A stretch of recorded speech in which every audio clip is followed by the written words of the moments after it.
Please join me in welcoming Michael Dougherty, Boulder County District Attorney.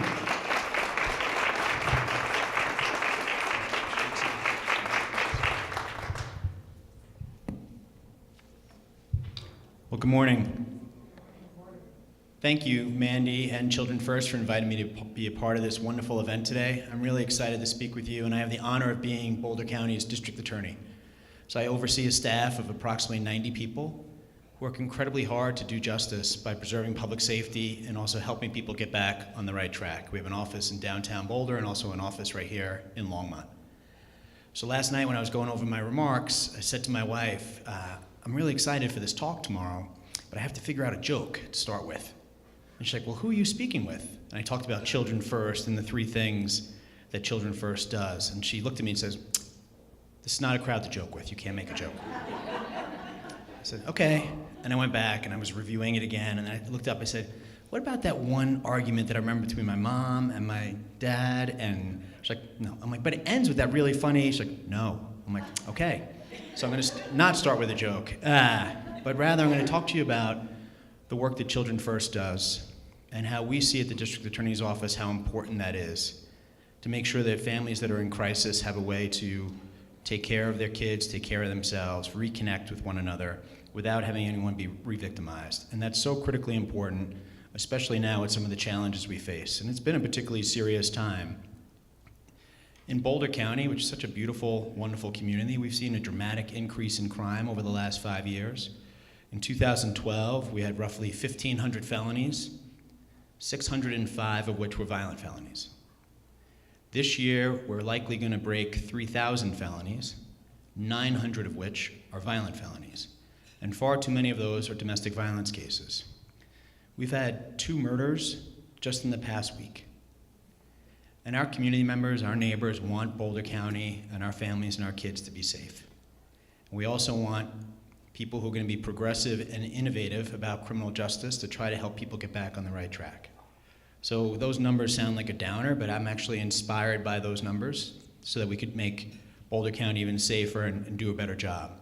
So one of the things we're working on right now is it's going to be the first in the state, a mental health pre-file diversion program. So people with low level of criminal offenses but serious mental health disorders will be diverted out of the jail without any charges being filed by my office and connected to treatment providers in the community. And if I could take mental health issues out of the criminal justice system, I think we'd reduce our caseload by half. If we could help people when they're going through a mental health crisis, we would do a lot better for the community than simply letting them cycle in and out of the criminal justice system. So for example, I was at a homeless shelter a couple months ago. At the time I was running to become district attorney, and I'm very grateful for the community support and having prevailed in that election in June, which ends up being relevant to this story. But so I was at the homeless shelter, and a gentleman there, after hearing about the mental health pre-file diversion program, came up and introduced himself. Huge guy. His name's Brent, and Brent told me that he's been arrested 35 times in the last 5 years. So he gets in trouble, he gets arrested, he goes to the jail, and he cycles back out. The shelter that he's at is terrific. They have a 75% success rate for people who show up homeless and unemployed on day 1, having a steady employment and a place to live within 1 year, which is terrific. So a couple weeks later, I'm walking with my kids. We have these wonderful 10-year-old twins, and walking down the street, 3 of us heading to this farmer's market actually to do some campaigning. And out of the corner of my eye, I see some big guy coming, and the guy goes, "Mr. DA!" And I jump out of my skin.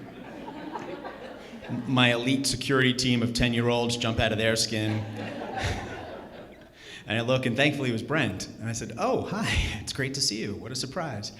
And he said, I was walking down here. I'm so glad I saw you, because you're the DA. I said, I am. He said, someone keeps putting signs up saying Michael Dougherty for DA. And I'm going to pull all those signs out of the ground because you're already the DA. I'm like, no, I'm running to be DA. Please don't pull any of those signs out of the ground. And after we talked for a while, and he walked away, my daughter looked up and said, "That's one big man." I said, "Yes." But our goal should be as a community to help Brent never going back to the jail and to get him the help he needs to get back on the right track. For each time that he's arrested, you think about the resources that go into that, the law enforcement work that goes into it, and the impact on Brent's life and his employment and his chances of success. So thinking about ways that we can help him to improve his livelihood and the community at the same time. It's why we have a restorative justice and diversion program at the district attorney's office. We put a lot of time, effort, and resources into that program. It has a 94% success rate of helping people take accountability after they've been arrested. Then we have the case dismissed, and they're not arrested within the next 2 years. We have a 94% success rate. It makes me feel this harmonious music sound every time I talk about it. That last cup of coffee was one too many, I'm sorry. But the reason I focus on the success rate is statewide, our recidivism, our rate of reoffense is a real problem. We have 48% of all people released from state prison in Colorado back in state prison within 3 years.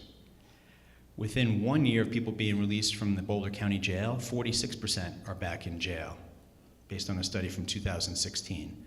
So those are the numbers that we seek to reduce, because we do that and we increase public safety and we also help people get back on the right track. Nowhere in the criminal justice system is recidivism more dangerous and traumatic than domestic violence. When domestic violence offenders reoffend, the impact on kids and the victim is just beyond words. I have a challenge as district attorney, and it's a challenge I've had my entire career as a leader and a supervisor, where we hire people right out of law school to be first-year prosecutors. And they come in and they're inundated with hundreds of domestic violence cases. And they're told, do your best to make sure no one gets killed. Do your best to make sure this doesn't get worse. It's almost asking the impossible.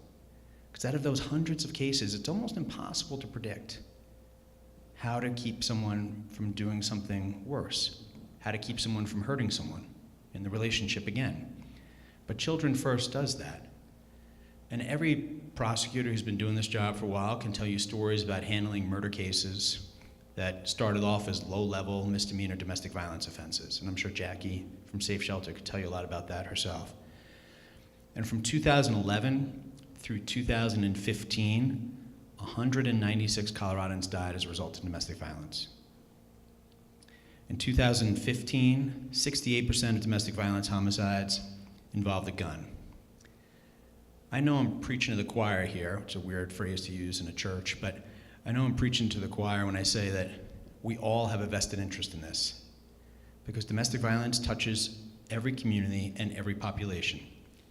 It's our friends, our teachers, our doctor, our neighbors. Behind closed doors until the police are called, these things are going on, and the impact on kids is absolutely tragic. It also is something we have a vested interest in because 18% of mass shootings are committed by someone who has a domestic violence offense in their background.